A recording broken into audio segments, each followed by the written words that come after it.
It says like this, on Shabbat, we receive something called a neshama yetera, or a neshama yesera, depending on how you want to pronounce it. What is a neshama yesera? The word yetera means extra.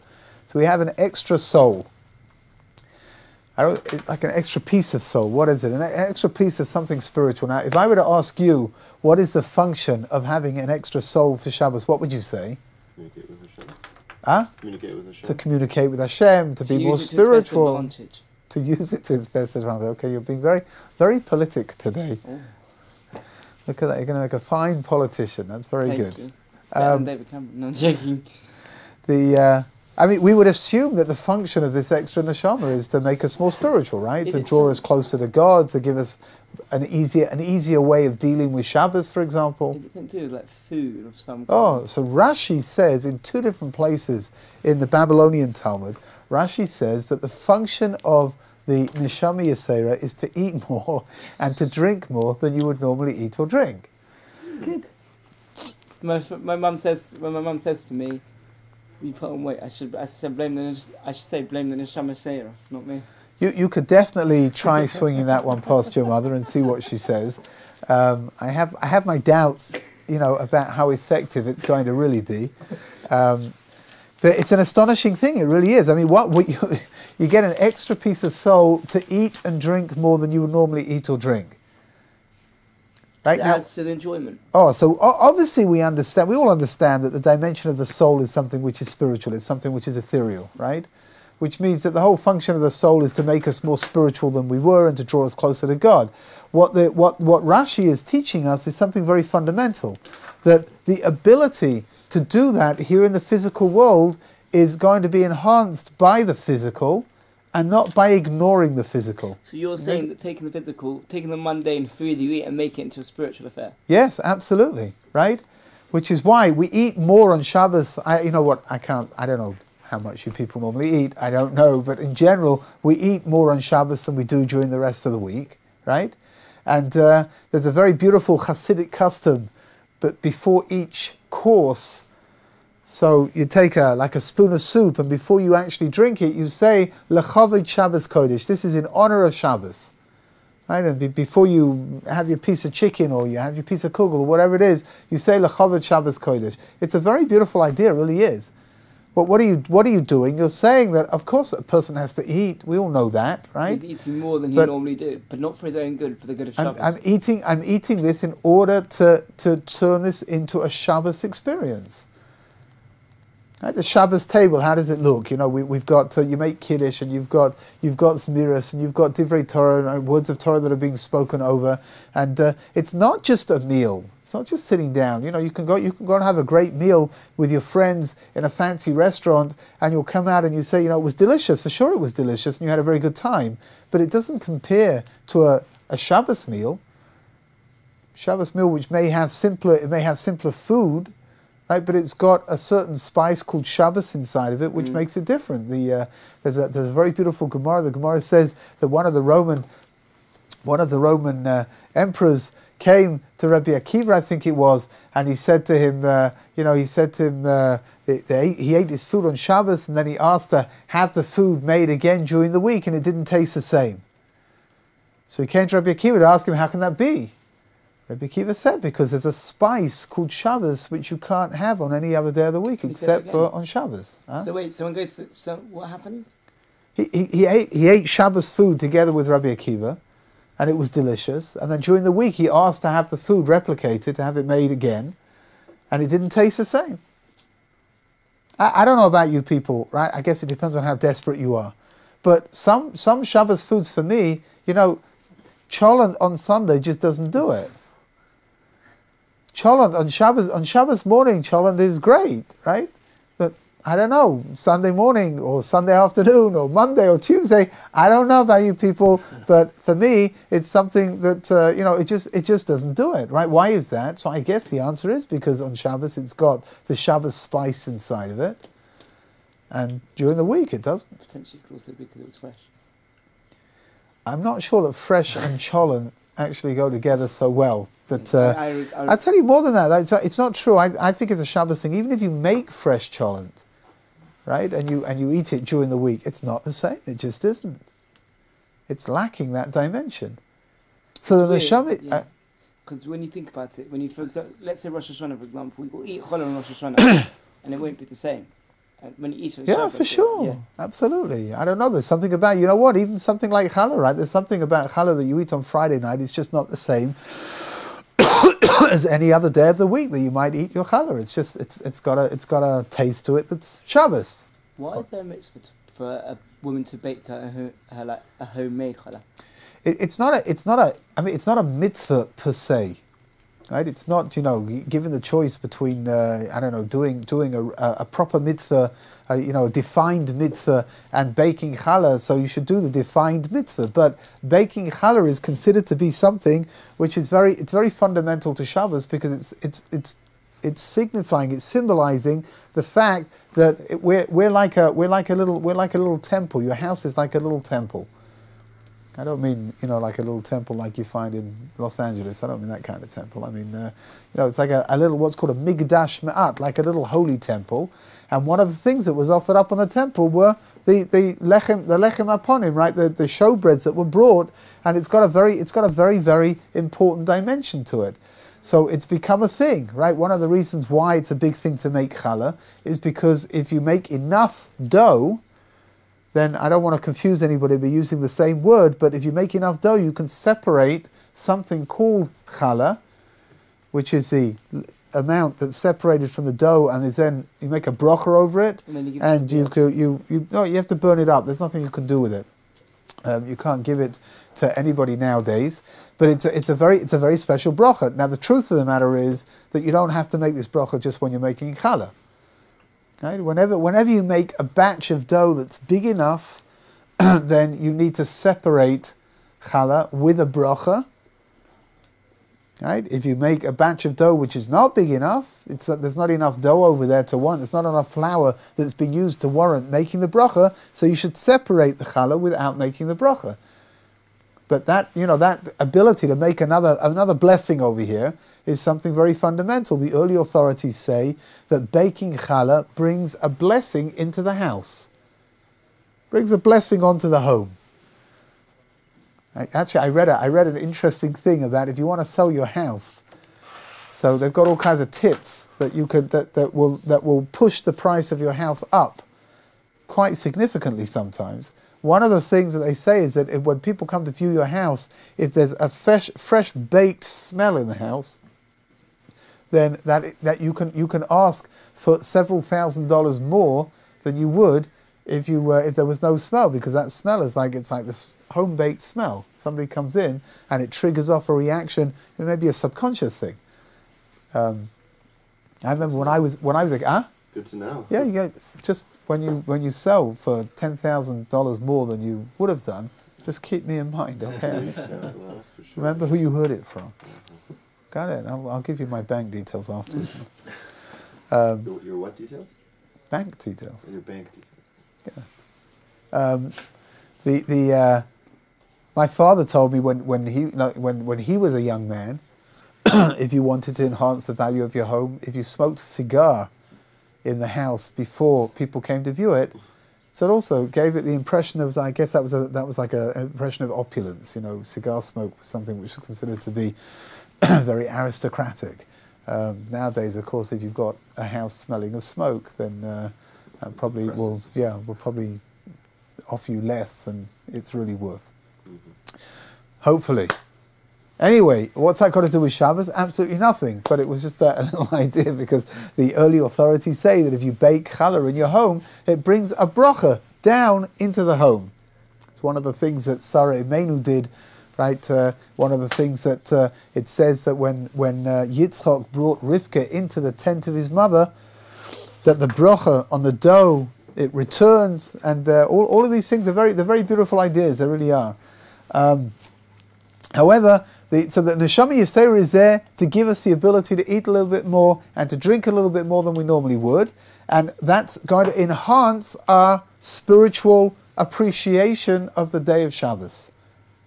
Right, and that's one of the reasons in Mitzvah Hashem, we'll talk about it later on, but not today. At some point, we'll talk about Havdalah. But one of the reasons why we smell the besamim, why we smell the spices, is in order to solve. It's painful. We're losing that neshama yesera. That piece of Shabbos is now leaving. It's leaving us, and the smell of the cloves is going to try to help us out a little bit. It's going to try to soothe us a little bit in order to make the transition a little less painful. Why do people have the custom to stand for the whole of the Chadali also?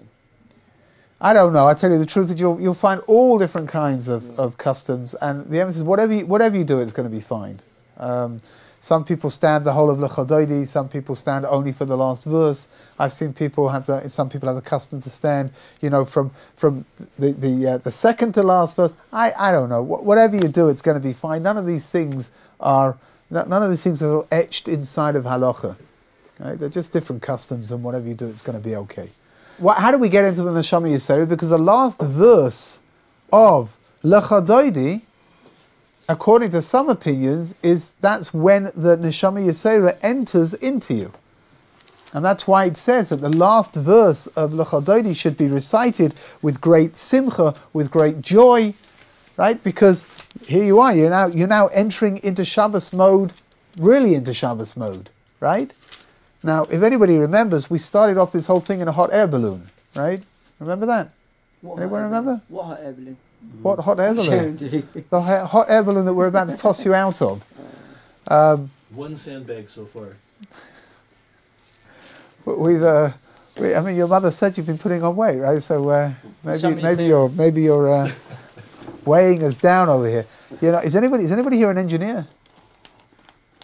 No. There's a famous joke they tell about a fellow who's lost in his. He's in a hot air balloon and he's lost, and he sees somebody down on the ground. So he lowers himself down and he calls down, and he says, "Excuse me," he says, "Where am I?" So the fellow looks up and he says, "Where are you?" He says, "You're about 50 feet up in the air in a hot air balloon." So he looks down and he says, "Tell me," he says, "are you an engineer?" So he says, "Yes." He says, "How did you know that?" He says, "Well, because your information is completely accurate and completely useless." That's good. So we're in our hot air balloon. Remember, we're trying to get ourselves up into the stratosphere, into the spiritual stratosphere. So we've now L'Chadoidi, we've received our neshama yesera, and now we're ready to move back into reciting chapters of Tehillim. Right? What is the next chapter of Tehillim that we recite after we finish L'Chadoidi? Mizmor Shel Yom HaShabbat, right? Which makes perfect sense, right? Because now it's Shabbos and we've reached where we need to reach. Why do we repeat it, the Shabbos again, as the Yom? Shir Shel Yom. Because over here it's doing one thing. You already say Yom HaShishi. I mean, okay, you're going in tonight. Okay, but That's the question. Yeah, for sure. So here, what's the pshat? Pshat is like this. First of all, when you say Yom HaShishi, that's Kiddush, right? Which we'll get to, Mitzvah Hashem. But in the meantime, when you say Mizmor Shir L'Yom HaShabbos inside of Kabbalat Shabbat, that's it. That's Shabbos. According to all the opinions, it's now Shabbos, right? Again, Kabbalat Shabbat is bringing us on a journey. so why Right? do we repeat it in the morning? We repeat it in the morning because every day the Leviim would recite the Shir Shel Yom in the Beis HaMikdash, in the temple. Right? So when it got to Shabbos, they would recite the Shir Shel Yom of Mizmor Shel Yom HaShabbos. Huh? You're not yet. No, it doesn't help. There's an interesting machlokes, you should know, between Nusach Sfard and Nusach Ashkenaz about when you say it in the morning. Right? If you daven Nusach, you daven Nusach Sfard, no? Ashkenaz. So if you daven Nusach Ashkenaz, they say Mizmor Shel Yom HaShabbos at the end of davening, after Musaf, right? In Nusach Sfard, they said after Shachris, before they take out the Sefer Torah. Now, what's the machlokes? The machlokes is very simple. At what point did they say it in the temple? If you're supposed to say it after Shachris is like, that's the morning service. Musaf is already the additional service, which is not got very much to do with the morning service, right? So the question is, when do you say it? Do you say it after you finish the morning service, or do you say it after you finish all the services that you're saying in the morning? That's where the machlokes comes from. That's why you'll find if you go daven in a shul where they're davening Nusach Sfard, instead a Hasidic shtibel, for example, they'll be saying Mizmor Shel Yom HaShabbos earlier, and it's just being done to confuse you. That's all. And then when you get used to it, and you'll go down in the Sachashkan Shul, you won't be able to understand why they're not saying it, and you'll realize they're saying it only at the end. And all of this, of course, is being done only to keep you on your toes, right? No? Yes? Yes. Thank you. Okay, so now you say Mizmor Shel Yom HaShabbos because that's what it is. Baruch Hashem, we've reached Shabbos. What could be better than that? Now, at this point, you would imagine... Patrick's putting his glasses back on. You would imagine that needs to be the end of Kabbalat Shabbat. We're done, we're finished, no? There's one more. Oh, there's one more. We say one more paragraph of Tehillim over the Hashem Malach, that God is a king. Now, where is that coming from? It doesn't make any sense.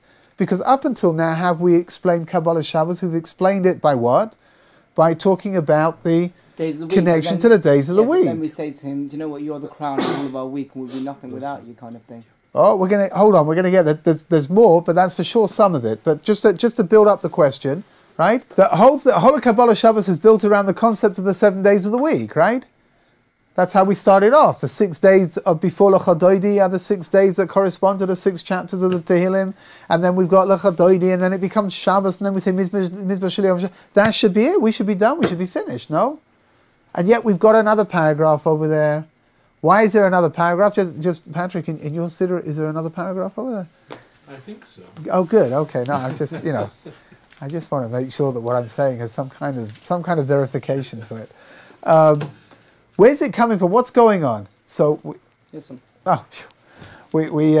spoke when we spoke about the idea of the number 7 being the natural number. Right? The 7 days of the creation, 7 days of the week, right? Any number that's got a number 7 is going to revolve around the concept of being natural. Then you're saying that this is beyond creation. Says the Maharal, right? The great Maharal Prague, who lived about 400 years ago.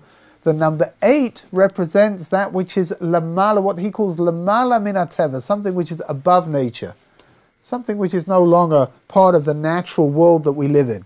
Any number 8 that you're going to bump into inside of Jewish tradition is going to revolve around the idea of being Lamala Min HaTeva. Bris Milah is a classic example. Bris Milah is done on the 8th day. Why is it done on the 8th day? Because there is no logical or rational reason why the Jews should still be here. Since the beginning of the inception of Judaism, which means from the time of Avram Avinu already, all people have been trying to do is to wipe us out.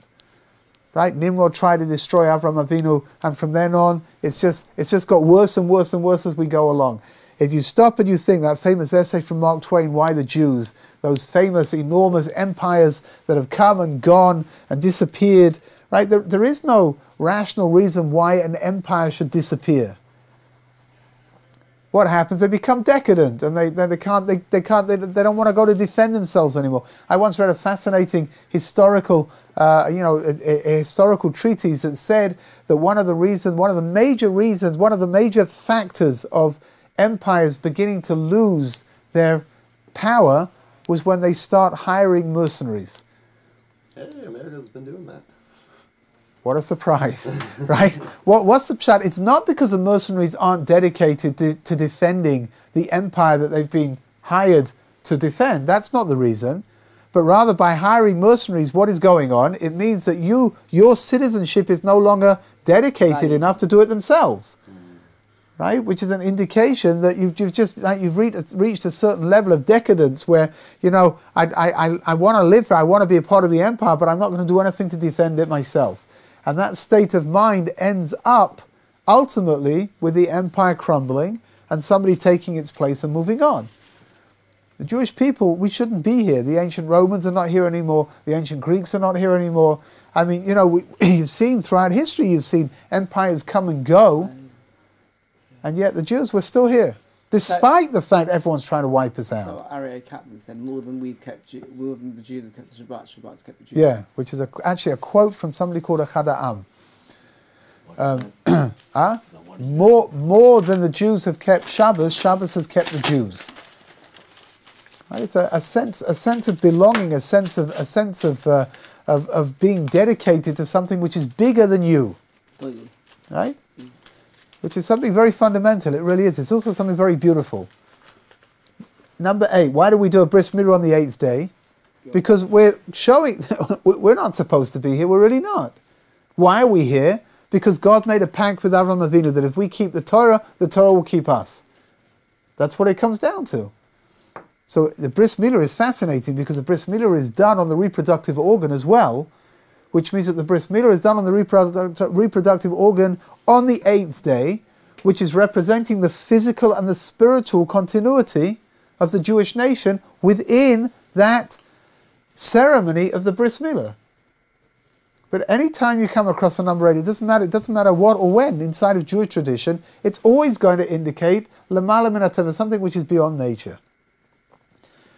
You know, the Chinese, number 8 is a very big thing for them. Really? When we started getting involved with China business, says don't ever quote a price. Make sure it ends with an 8. A 4 is bad to them. Really? 8 is extremely lucky for them. Guys, that's fascinating. Okay, I don't know why, but it's interesting. It's interesting that it plays itself out into something as trivial as making, trying to put in a bid for something. Right. Why one would imagine that if it's got an 8 on the end, it's going to be better than if it's got a 4 on the end. I don't know. Well, if he has a 4, at the end, you're not going to get the whatever. It's interesting, right? Yeah. Whatever. In like advanced mathematics, there's a symbol. If you turn it on its Oh, side, infinity. Yeah, I wonder if an that 8, is- an 8 on its side. You know what? Maybe it's an interesting idea. Take an 8 and turn it on its side, and it becomes infinite. I mean, is that maybe that's a shot over here with the idea of 8 being lemala min hateva, something which is lemala min hateva is infinite. The Jewish people, we're here for good, whether they like it or not. Which normally it's not. Can I tell you something? We're davening today, and by Yom Revi, it starts with a lechun rananu, right at the end. Yeah. So I'm saying to myself, I got to discover why do we have it? But I forgot it's not lechun doidi. No, but it's a question. It's a proper question. It's got nothing to do. The psalm. If anybody paid attention to the psalm of the day, except for Reb Moshe, right? At the end, it says, what do we say? We say lechun ranana. But Which has got nothing. It's got nothing whatsoever to do with the psalm of the day. With that psalm. And I thought it was it says, why is lechun doidi? No, lechun ranana. Is Huh? it because it's Wednesday? Oh, what happens on Wednesday? And apparently there's the midweek thing before Shabbat. Oh, someone was listening. everyone. Good Shabbos, good Shabbos. Here, absolutely, Yipchat. Someone was listening. But Moshe, listen. Why do we say lechun ranana on Wednesday at the end of the Psalm of the Day, which has got nothing? It's got nothing to do whatsoever with the Psalm of the Day, because on Wednesday you start preparing for Shabbos. Very good. Go to the top of the class. Can I get my gold star today or tomorrow? No. No, but I got confused. We'll talk about it. We'll I got negotiate. this, "Gee, what are we saying? This is Shabbat. You Yeah? haven't paid attention. You see it. I mean, we spoke about this the other day, but I don't expect you to remember. So listen. I'm firing off in different directions today. It's not very focused. I apologize. So what's the pshat? Shabbos, we don't want to stay within the realms of the number 7 on Shabbos. We're going to work our way up until at some point in Shabbos we're going to move from the 7 into the 8. What is the number 8? Lamala min hateva. We're going to move out of the physical altogether. When does that happen? So according to the Kabbalistic books, according to the certainly amongst the Hasidim, this is a very, very big thing. When you get to the 3rd meal, right, to Shalosh Seudot, when you get to there, all of a sudden you move into a different realm. Why do we sing this Mor David again on Siddur? Hold on a second, we're going to get there. Hold on. Fine. I want you to hear this idea over here first. It's the most incredible idea. The 3rd meal that we eat, according to the Hasidim, according to the Hasidic Sfarim, the 3rd meal that we eat is something which is considered to be very, very spiritual. Its essence is very spiritual. I have a theory that's why the 3rd meal has got a lot less physicality in it. Right? Normally it's just some salads and some rolls, and there's not very much there in order to because we're really disassociating ourselves as much as we can from the physical. But it's called inside of the Kabbalistic literature, that moment which is a crossover from Shabbos into the new week, that third meal when it gets dark, and if you're lucky, if you've ever had a Shabbaton, you'll know as well as I do that the third meal is incredibly powerful very often. Right? If you're lucky, there'll be no lights on, and the light will be getting, fading, and they just sit there and you sing, and it's got a very, very spiritual flavor to it. And according to the Hasidic Sfarim, this is what's known as the spirituality within the spirituality. Right? With the spiritual within the spiritual, we're talking about something very, very fundamental, and it's something which transcends the physical. We're moving into a different plane now, the plane of the number 8. So let's try to understand, because it's something very beautiful. It really is. Shabbos is not about just tapping in to the 7th dimension and connecting the spiritual to the physical. But Shabbos is also about building within Shabbos itself and being able to transcend that to move up into the spiritual altogether. And that's what that third meal is all about. Yeah. I heard that at that moment, or at that time, that while we're attempting our sincerest means of reaching that elevated point, that it's also the time that Hashem is making himself the most amenable to that. Oh yeah, for sure. For sure. Opportunity of Shabbos. Yeah. What is that connected with Milav Malka? Oh, Mitzvah Hashem, we'll get to the Milav Malka as well. No, There's lots to get through. Shalashus, then you go, down. Yeah, that's. I don't know. Like somebody once said that in Hollywood they used to have a phrase in Hollywood, a saying, that if it's worth doing, it's worth overdoing. I think in the Jewish world, it's like if it's worth eating, it's worth overeating. Right? So the Milav Malka is just when you thought that you'd finally finished and you didn't have to eat anything else, then we have a Milav Malka just to remind us that you're never done. You're never done with eating. We'll get to the Milav Malka. Mitzvah Hashem. Hold on a second. I just want to tell you something which I think is very, very beautiful. The Chidushei Arim, the first Gera Rebbe, asked a very interesting question. The third meal is called, in Hebrew, it's called Shalosh Su'udot. What's known in the vernacular as Shalosh Sudas. Shalosh Sudas. It just turns into one garbled word. Sudash Lishit is a modern Hebrew invention. Sudash Lishit means the third meal, which is what it is. But its real name is Shalosh Su'udot. If you speak any Hebrew, you'll know the difference between Su'udah Shlishit, which means a third meal, and Shalosh Su'udot, which means 3 meals. It's interesting. No, because of course it's 3 meals to. It's not.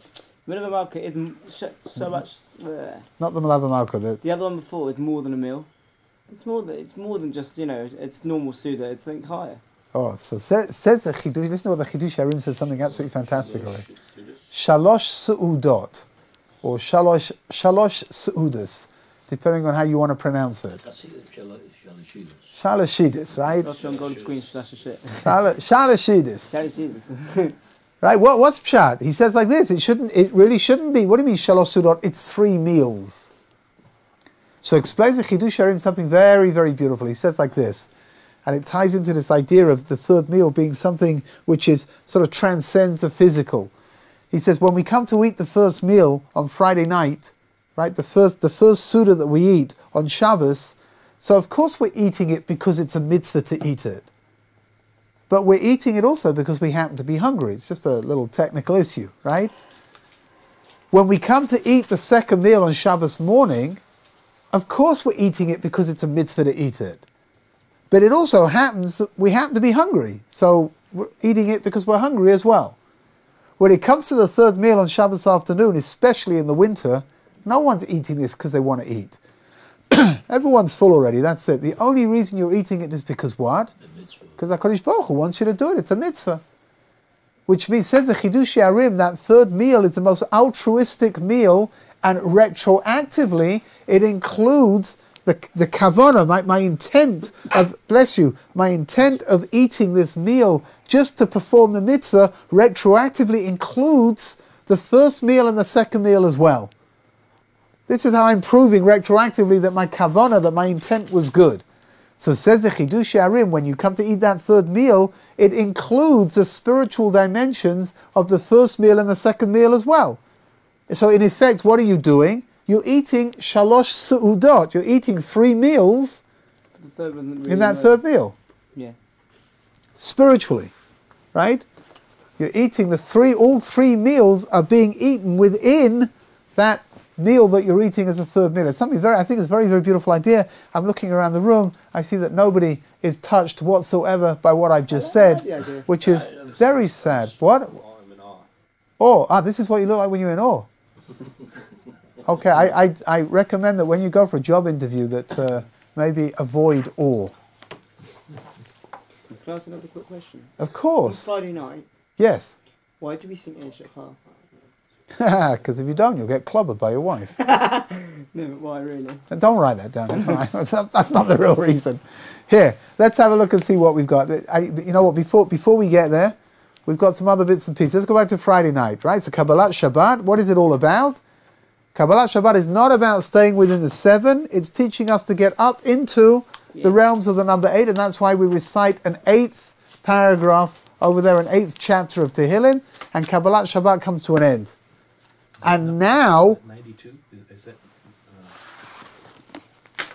Just curious. I just wanted to make sure that that's the pair. That's 92? Isn't it Tehillim? 90? Oh, I thought you meant page 92. Middle of the meter. I mean, you know, obviously I know all of Tehillim off by heart, but I don't want you people to think that I'm boasting, so I'm going to look, just, you know, I'm going to look inside even though I don't need to, right? And yes, it's 30, what do you say, 92? No, it's 93. 93. Ah, yeah. Okay. Mizmor Shili Yom HaShabbos is 92, Yep. and then the next one along is 93. Now, you said something before, which was very, very pertinent. You should be ashamed of yourself, right? It says, what is this eighth paragraph? What is it? Hashem Malach, Geut Lavesh, that Hashem reigns, right? Hashem is our ruler. Hashem is the king.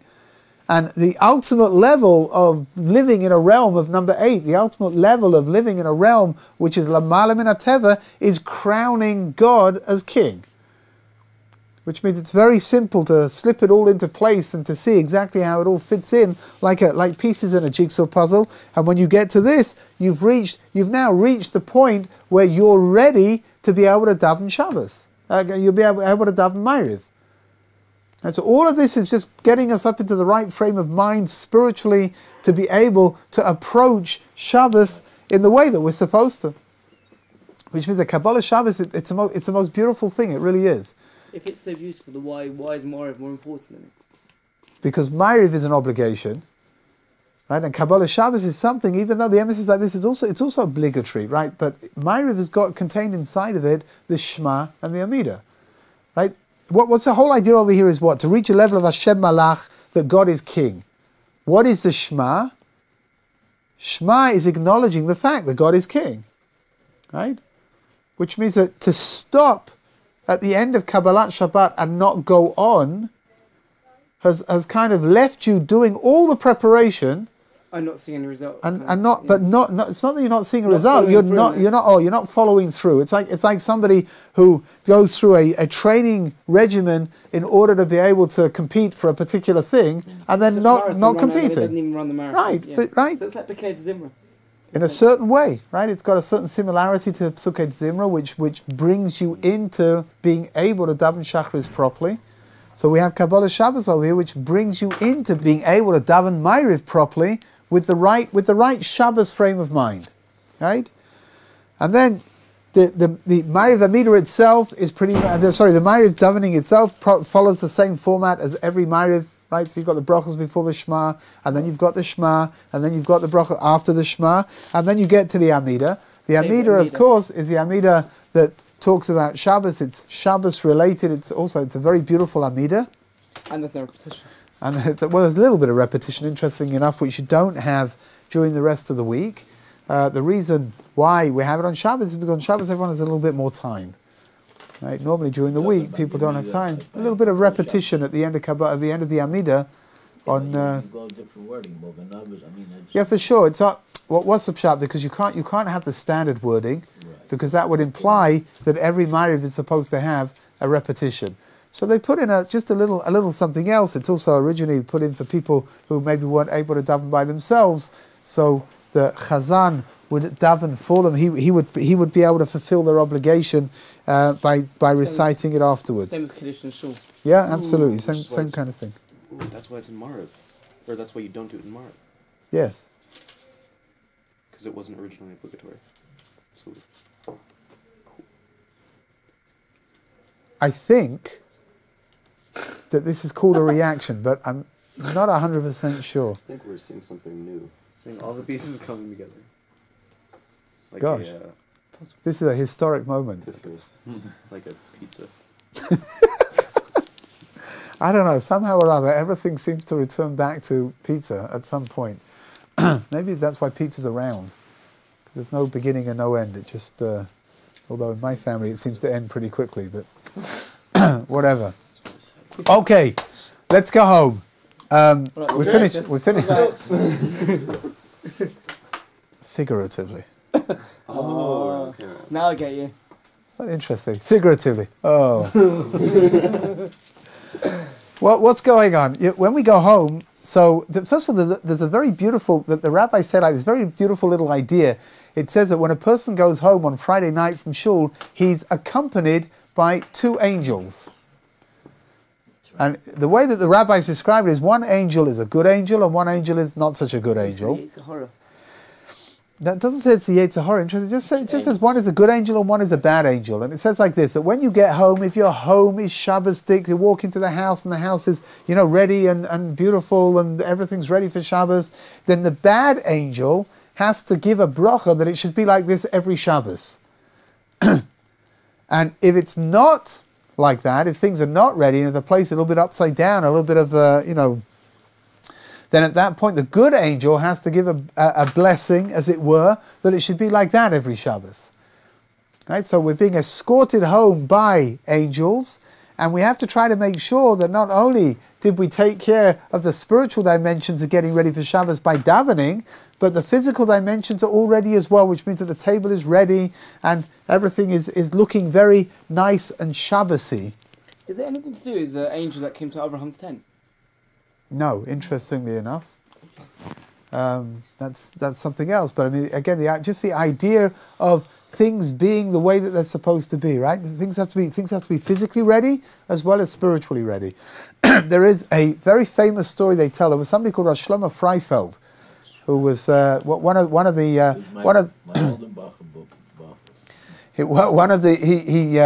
after he did that, he became one of the sort of the foundations of Torah Jewry in America today. I think after he was your dorm counselor, so my dormitory older bacher. Okay, after doing that, I think becoming a godel was pretty easy. That was just amazing man. He was an amazing man. He was a fascinating man. He was a brilliant man. He was incredibly charismatic, and he used to go around America. This is going back now, way back into the 50s and the 60s. He would go around trying to get communities to be more interested in building up day schools for the children, Jewish education. He was actually somebody called Rosh Shlomo Freifeld, and he established a yeshiva called Shah Yoshev, which was really established for people, really for Bali Tshuva before there was any, this is way before it became the in thing to do. And he was once Friday. He was very much in demand. And he once on Friday night he went to a particular place for Shabbos, and he went to daven in the shul. And after davening, he walked back with his host to eat the meal together with him. And what had happened was that the host knocked on the door, and he opened up his front door. And I guess what had happened was his wife, Erev Shabbos is a little bit hectic. I don't know if you know these things, but it can sometimes, very often, there isn't quite enough time on Erev Shabbos to squeeze in everything that you would like to do. And I guess what had happened was his wife, thinking after she lit the candles that just before she sorted out the house a little bit, so she was going to just sit down for 5 minutes and have a rest. And as often happens, that 5-minute rest turned into a 2-hour snooze. Oh. And as the door is opening up, she hears the door, obviously jolted out of her sleep, and she's a little bit discombobulated. And the husband walks in, the house is a mess. He's got this incredibly prestigious guest with him, and he is so embarrassed, so he doesn't know what to do. The house is upside down, the kids, the toys, everything, right? So he does what any kind, thoughtful, gentle husband does, and he starts shouting at his wife, right? And he's telling her, how could you do this? But of course, he can't tell her off for having been tired and for having taken a rest. That's not acceptable, right? So he latched on to a piece of halacha. And the halacha says that when you come back from shul, that the table should be ready and the challahs should be all ready, right? And he starts shouting at her, how could you do this? The challahs aren't ready. What's going on over here? This is terrible. And you can imagine the wife, of course, is mortified. The husband is embarrassed. And Rosh Shlomo Freifeld standing at the entrance to the door, and he's thinking to himself like this. There's a halacha. The halacha is that when you put the bread on the table for Shabbat, they need to be covered. And I'm sure every place that you've gone to, right, you've seen that there's a challah cover. The challahs are covered by, sometimes they have very, very beautiful, ornate, embroidered covers. Sometimes it could just be a napkin. It doesn't matter. The challahs have to be covered. Why is that? Because normally, the first bracha you make, when you make a meal, the first bracha you make is over bread. After that, if you want to have a glass of wine, so you make a bori priya gefen inside of the meal that you're having. You make a bracha over the wine. On Shabbos and Yom Tov, what do? We make kiddush first over the wine, and only then do we make hamoitzi. So in order not to embarrass the challah, we cover it up so it can't see that kiddush is being made first, right? And then we make kiddush, and then we uncover the challah, and we make the bracha moitzi lechem and aretz, and we eat the bread. So Shlomo Freifeld is making a cheshbon to himself like this. He's thinking like this. He says, this is ridiculous. The whole reason that we have the challahs covered is what? Is not to embarrass the challah. And this guy screaming and shouting and embarrassing his wife in public. Seriously, you ever wondered about this? Tell me, did you ever wonder, what do you mean you're not supposed to embarrass the challah? Did you ever see a blushing challah? Did you ever see an embarrassed challah before? Did you ever see a blushing baguette?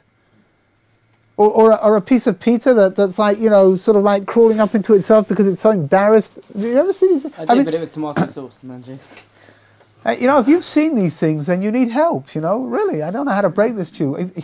If we were truly concerned about the feelings of the challah, I'm not convinced that taking out a knife and chopping it up into bits and pieces is quite the thing to do. Right? If we're really concerned about the feelings of the challah. So what does it mean when it says that you should cover the challah that it shouldn't become embarrassed? So Shlomo Freifeld explained the whole function of covering, challahs are inanimate objects. No, I don't know what you people put in your challahs, but as a rule, right? They're inanimate objects. They're just bits of challah. So he says, if we can learn to be sensitive with something inanimate, then maybe we'll learn how to be sensitive to other people. Imagine, what a revolutionary idea, huh? Maybe even your wife, too. Hey, let's not push her, right? But your hip shot's the most incredible thing, right? Mm-hmm. And he says, here's this guy screaming at his wife, right? Embarrassing her in public, that the challahs are not on the table covered because, why do you cover the challah? That they shouldn't become embarrassed? Doesn't make any sense. Right? So there's a lesson to learn over here. A very important lesson about Shabbos. Shabbos is a time which is supposed to be experienced in a state of what's called menuchas hanefesh. You're supposed to be in a certain sense of tranquility. Which that's what happens. Right? That's supposed to happen. But, never. And that tranquility is supposed to spill over into, right? So you come home and things aren't exactly the way that they're supposed to be. It doesn't matter, really it doesn't. The important thing is, we light Shabbos candles. You know why you light? You know what the source of lighting Shabbos candles are? When are you like that? The peace in the home. Peace in the home, right? Yes. Shalom bayit. That's Shalom what bayit it is peace in the home. That if you've got light, you can see, you can enjoy each other's company, you can see what you're eating, right? Which is the whole function of Shabbos and having candles lit in the Shabbos. You know, the whole function is there for what? To enhance Shalom bayit, to make the home a more harmonious place to be. Sometimes you have to work hard on these things, right? Because, you know, sometimes we get frustrated on Shabbos. But it's not good. It really isn't good. What did Shalom Aleichem come in? When did it come in? Well, when does it come in before, you come up from shul? So when you come home, I don't know. But I imagine lots of people have different customs. I don't know. When it says something with Shalom, I mean, Here, so let's... You're already pushing it away. I mean... No, here, let's have a look and see what we're doing. So the first, you come home. Now again, there are different ways of doing things, different customs, different orders of doing things. Some people, when they come in, they bench their children straight away. They give them a blessing. We'll talk about that as well in Mitzvah Hashem shortly. Not today, maybe tomorrow. But for some people, they give a blessing to their children when they come in. And then they start singing Shalom Aleichem, and then they sing Eishes Chayil, and then they make Kiddush. Some people, this is a custom that I have, that you come in, you get yourself settled around the table, we sing Shalom Aleichem, we sing Eishes Chayil, and then only then do I bench my children. Some people. Do they come to you, or do you go to them when you do that? Oh, I mean, they come to me, but Yeah. when I'm benching my grandchildren, it really just depends on what kind of mood they're in, right? So if one of them doesn't want to come over and be benched, I'll go over to her. I'm not bothered, really not. I did it to my own kids as well when they were smaller. You know, sometimes kids get a thing in their head that they're not no, I'm not moving, I'm staying here. Fine, nothing will happen, right? Some people don't have the custom to bench their children. They don't have the custom to bless their children on Friday night. And I personally am a big fan of that particular custom. We'll talk about it in Mitzvah Hashem tomorrow.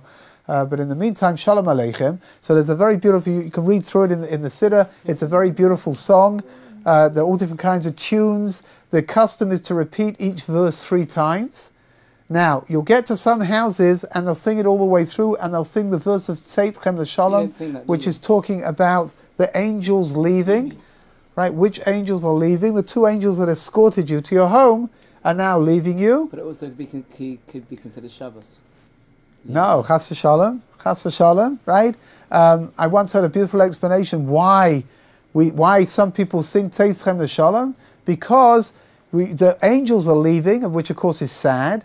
But because we brought Shabbos into the home, the divine presence is now together with us. The Shekhinah is now together with us, which means that we're giving up on the angels in order to have something more, something of I don't know how to say this properly, a better quality, a greater quality of spirituality, and we're bidding the angels farewell because we're staying now together with the Shabbos queen in the home. There are certain families that follow the custom of the Vilna Gaon not to sing Tzeit L'Shalom. That's the custom in my family. I thoroughly enjoy it because when we have guests, they don't know that, and they start belting out Tzeit L'Shalom and suddenly realize that no one else is singing, and it's a great way to embarrass people. But I'm just warning you in case you come to my home that not much chance of that happening, right? No? You said it, not me. Yeah, Shabbos plans, I think. But some people do have the custom not to sing Tzeit L'Shalom, and that's where it comes from. Because you're right. Why are we bidding farewell? What are we bidding farewell to? We don't want to bid farewell to anything on Shabbos. We want to hold on to Shabbos. We want to hold on to all of the spirituality that's there. So some people don't have the custom to say it. The Vilna Gaon, you said, Didn't say it. Yeah. Yes. So is there an end to that story with the Rav? I mean, there's no. I don't know what the physical end of the story was. Maybe he beat her up, and then I don't know. Maybe she beat him up, which probably is. Big woman. I don't know, but Jewish women. Do we have time to do Eishes Chayil today or not? Yeah, for sure. Rabbi Lauffer was like 6 foot tall. He was also big. He was an imposing fellow as well. He was. No, we don't have time for Eishes Chayil today because we've kind of reached the end of today. But in Mitzvah Hashem tomorrow. You're not going to be here? No. Oh. So there's going to be this gaping gap in your... He's writing. He's writing down gaping gap. He's just written it. Did you do it quickly or not? Hey, what's the pshat? Eishes Chayil, just the kids and Nimas, we'll do it tomorrow, but just for you, in your honor. Eishes Chayil, it's a very beautiful poem. Of course, it was written by Shlomo HaMelech. It comes, where does it come? Right at the end of? Who knows? Huh? No, where did Shlomo HaMelech write it? It comes right at the end of Proverbs. How do you know that? It comes at the end of Proverbs. It's written according to the Aleph base, right? Each verse begins with the next letter along. So Eishes Chayil, and then Botach Bo Gemaltu, right? Aleph base Gimel Dal all the way down. The sages teach that anything that contains the order of the Aleph base is something which contains all the brachas are contained inside of it. The Aleph ad Taf, right? And it's a song. It's like a song of a song of appreciation to the wife. Eishes Chayil mi yimtza. It talks about what an Eishes Chayil really is, an accomplished woman. That, in English it doesn't really do justice to what the concept of Eishes Chayil really means.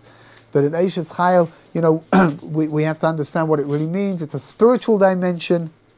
The beauty that the woman has is a spiritual beauty. We're not talking about physicality over here.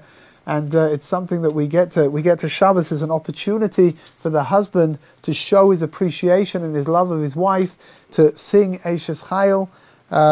I always used to say like this, but when the Bochrim also sing Eishes Chayil, right? Unmarried people also sing Eishes Chayil. So I think it's Eishes Chayil mi yimtza is like a rhetorical question. You're married, right? Eishes Chayil mi yimtza. I found my Eishes Chayil. But if you're not yet married, then it's a question. Eishes Chayil mi yimtza, right? I want to find my Eishes Chayil as well. And Mitzvah Hashem, everybody here should find their Eishes Chayil at the right time and in the right place. And Mitzvah Hashem, tomorrow we'll talk about Eishes Chayil a little bit more, and we'll carry on with what's going on at home. With Rabbi Lauffer, after the whole incident, he started singing Eishes Chayil. No, but over there he's asking us a question, right? Eishes Chayil mi yimtza. I don't know what I didn't get one. So yeah, it's a pretty disturbing story actually. But I think unfortunately it's the kind of story that I don't think it's so rare. In his class, he used to send me down to buy cigarettes. He was a chain smoker. Those were the days, huh? Oh yeah. Good. Okay. Mitzvah Hashem, to be continued.